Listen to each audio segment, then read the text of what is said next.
Here's how to remove objects in a video using CapCut right from your phone. First, take a screenshot of the video you want to edit. Now, head to your browser and search Photoroom. Tap on Remove Unwanted Objects and upload the screenshot. Use the brush tool to erase the object.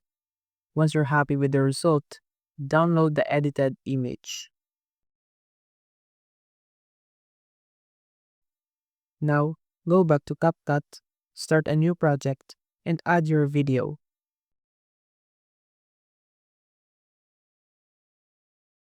Go to Overlay, import the edited image, and fit it to the screen. Now, find Mask, select a shape, and adjust it to cover the object. And just like that, hit like and subscribe for more awesome video editing tricks.